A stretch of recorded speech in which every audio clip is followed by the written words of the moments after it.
Hello, healers, and welcome back to Start Massage Biz. One of the questions that I get asked a lot is what kind of scheduling software should I use? And I think that this is a really important question and one of the bigger decisions that you will make in your business. Your scheduling software is very integral to your customers' experience, and it's important to make your customers happy. So I have 5 tips for you on what to look for in your scheduling software. So my first tip is that I like a scheduling system that also integrates with all the other software systems that I need.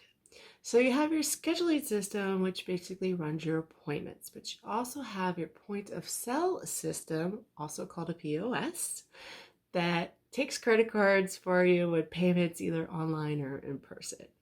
Next, you have an accounting system that might help you run reports, do taxes, do payroll, make invoices, la da da da da.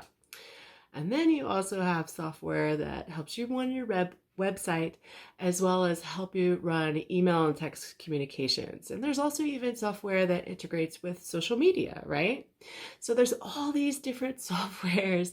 When I started a long time ago in the galaxy far away, none of these systems really talked to each other. There were very few integrations, and I think I kind of started with a whole bunch of different ones. But nowadays, I think more and more companies are becoming savvy to the fact that consumers don't want a whole bunch of different systems. They want one big parent umbrella company that streamlines everything, makes everything super efficient. So instead of having 5 different companies that do 5 different things and all charge 5 different prices, you may be able to find a company that offers 2, 3, 4 of these options all integrated together. And then you may only need 1 or 2 more to do the other things, right? So that's one thing that I would suggest is really look at all the different software that you need and really consider, is this just an appointment software? What else will I need? What else can integrate with this software so that I'm able to pull information across the different systems and get answers that I need when I'm searching for it, okay? So that's the first tip that I have for you is really consider all of the software that you're going to need for your company. And if you could find one that integrates as much of those different systems together as possible. So my next tip for you is to look at the pricing structure. So there are several things that I like to look for in the pricing structure. Number 1, do they have a free trial? So this is a no-brainer. Most companies these days do offer a free trial. It's usually 14 days or 30 days.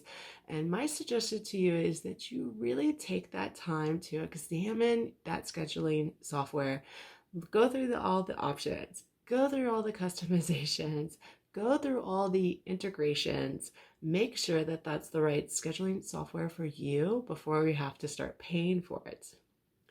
My next suggestion is that you look at the pricing structure and see if there is a free or low cost tier.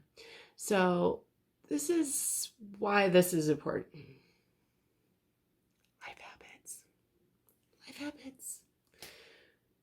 Yeah, life happens, and some wonderful things might happen, like you may need to do some family planning and take off for leave because you have a new baby coming, or maybe unfortunately you need to help a friend or a family member at the end of their life, or maybe you have an accident, become suddenly disabled, and you need to take some time off for that, or maybe your partner has to suddenly relocate for a business and you have to close shop and start somewhere else. And there's all these different things that can happen expectedly or unexpectedly. So my point here is to expect that life happens and that you may want to downgrade to a free or a low cost tier of service, Or at the very least, you may want to get on chat or on the phone with a customer service representative and see if they have some sort of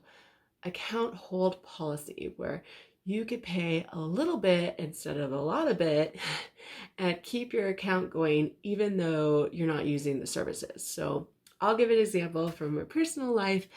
I very expectedly went on maternity leave, and knowing that I was going to be gone for at least 3 to 6 months, I called a lot of my merchants vendors that I was working with, and asked them, hey, right now I'm paying 50, 80 bucks a month, but I'm going on leave for a while. Do you have, uh, or what can you do for me to keep me as a client without losing like all of my information? So, and a lot of those vendors did have some sort of account hold policy where instead of charging me 80 bucks, they charged me $5 a month just to keep the information alive, like in my database, without having to completely stop my service and then start all over again. And believe me, all the time that you spend customizing your scheduling system takes a long time, and you're going to want to keep your system alive even if you can't use it right away.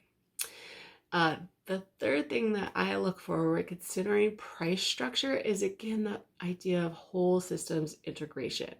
If I'm just looking at a scheduling system, I don't just think about the price of the scheduling system. I also consider the price of all the other systems that go along with it. So I'm going to give you another example. When I first started my business, I thought I was so smart and savvy to hire a virtual receptionist. What happens when you don't answer the phone in your business? A lot of times people hang up and they call the next massage therapist and you lose the lead. So it's found it really important to have a virtual receptionist answer my phone calls. So I used a company and they charged about $108 a month. And I thought, this is a great deal. All they have to do is book one massage client and they have paid for their services, and they well paid for their services. But this is what happened. In order to use the virtual receptionist company, I was locked into their scheduling system. Normally that scheduling system would cost $80 a month, but I got a special deal of $49 a month instead because I was tied in with the virtual receptionist company. I thought, this is a great deal. I could work with about $160 a month. That's awesome. But then I also, in order to use the scheduling system, I also had to use their particular vendors for their POS system.